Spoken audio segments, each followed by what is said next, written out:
Middle east में चल रही जंग ने बड़ा खतरा पैदा कर दिया है। खतरा है रेडिएशन लीक का, जो पैदा हुआ है ईरान के बुशहर न्यूक्लियर प्लांट से, जो ईरान के दक्षिण पश्चिमी हिस्से में फारस की खाड़ी के किनारे मौजूद है। इस प्लांट पर इजराइल और अमेरिका ने फिर हमला किया है। इस दौरान प्लांट के कैंपस में मिसाइल और बम गिरे और हमले के बाद रेडिएशन लीक की आशंका से वहां हड़कंप मचा हुआ है। बुशहर ईरान का इकलौता ऑपरेशनल न्यूक्लियर प्लांट है, जो मुख्य रूप से बिजली उत्पादन के लिए है।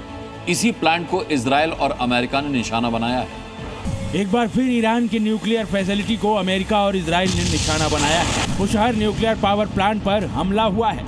इस न्यूक्लियर प्लांट के कैंपस के बहुत पास एक प्रोजेक्टाइल यानी मिसाइल या बम आकर गिरा, जिससे खलबली मच गई। यह हमला प्लांट के मेट्रोलॉजी सर्विस बिल्डिंग के पास हुआ। इस हमले की पुष्टि अंतर्राष्ट्रीय परमाणु ऊर्जा एजेंसी यानी IAEA ने खुद की है। IAEA ने बताया है कि उन्हें बुशहर न्यूक्लियर प्लांट पर हुए हमले की जानकारी ईरान ने दी। इजरायली प्रधानमंत्री बेंजामिन नेतन्याहू ने कहा है कि ऐसे हमले आगे भी जारी रहेंगे। ईरान के मुताबिक बुशहर प्लांट पर हुए हमलों में किसी तरह का कोई खास नुकसान नहीं हुआ है और न ही किसी कर्मचारी को कोई चोट आई है। प्लांट में स्थिति भी सामान्य है। ईरान का ये प्लांट लगातार अमेरिका और इजराइल के निशाने पर है। सबसे पहले इस प्लांट के पास 28 फरवरी को हमला हुआ था। उसके बाद 17 मार्च को दोबारा इसे निशाना बनाया गया और इसके कैंपस में मिसाइल आकर गिरी थी। फिर अब 24 मार्च को यहाँ तीसरी बार हमला हुआ है और कैंपस में फिर से मिसाइल गिरी है। बुशहर एक सिविलियन न्यूक्लियर प्लांट है, जिसका मुख्य उद्देश्य बिजली उत्पादन है, लेकिन इस पर दुनिया की नजरें लगी रहती हैं, क्योंकि ईरान का परमाणु कार्यक्रम संदिग्ध रहा है और इसीलिए इसे लगातार निशाना भी बनाया जाता रहा है।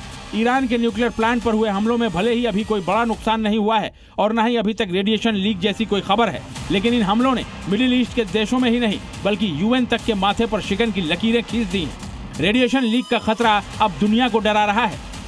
UN ने चेतावनी देते हुए कहा है कि ईरानी परमाणु ठिकानों के पास हो रहे ये हमले भयानक तबाही का खतरा पैदा करते हैं।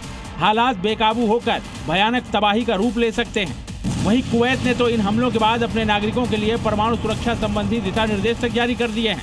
कुवैत ने अपने नागरिकों को खिड़कियां और दरवाजे बंद रखने और घरों से बाहर न निकलने की सलाह तक दे डाली है। ईरान के न्यूक्लियर प्लांट के करीब लगातार हो रहे हमलों ने दुनिया भर के विशेषज्ञों को भी सतर्क कर दिया है। IAEA के महानिदेशक राफेल ग्रॉसी ने इस स्थिति पर गहरी चिंता जताई है और परमाणु सुरक्षा जोखिमों से बचने के लिए बातचीत के जरिए मसले का हल करने पर जोर दिया है। सवाल यह है कि अगर बुशहर प्लांट से सिर्फ बिजली उत्पादन होता है तो फिर ये इजराइल और अमेरिका के निशाने पर क्यों है? 1970 के दशक में जर्मनी की कंपनी सीमेंस ने इस प्लांट का निर्माण शुरू किया था। 1979 की ईरानी क्रांति के बाद जर्मन कंपनी काम छोड़कर चली गई। 1995 में ईरान ने रूस के साथ समझौता किया और फिर रूस ने इस प्लांट का काम पूरा किया।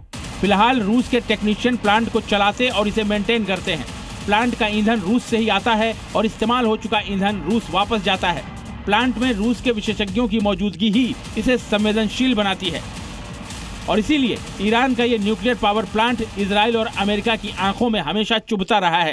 दोनों के हमलों में फिलहाल भले ही प्लांट के रिएक्टरों को किसी तरह का कोई नुकसान नहीं पहुंचा है, लेकिन अगर ऐसा होता है तो दुनिया के कई देश रेडिएशन लीक की चपेट में आ सकते हैं और जिससे भयंकर तबाही मच सकती है।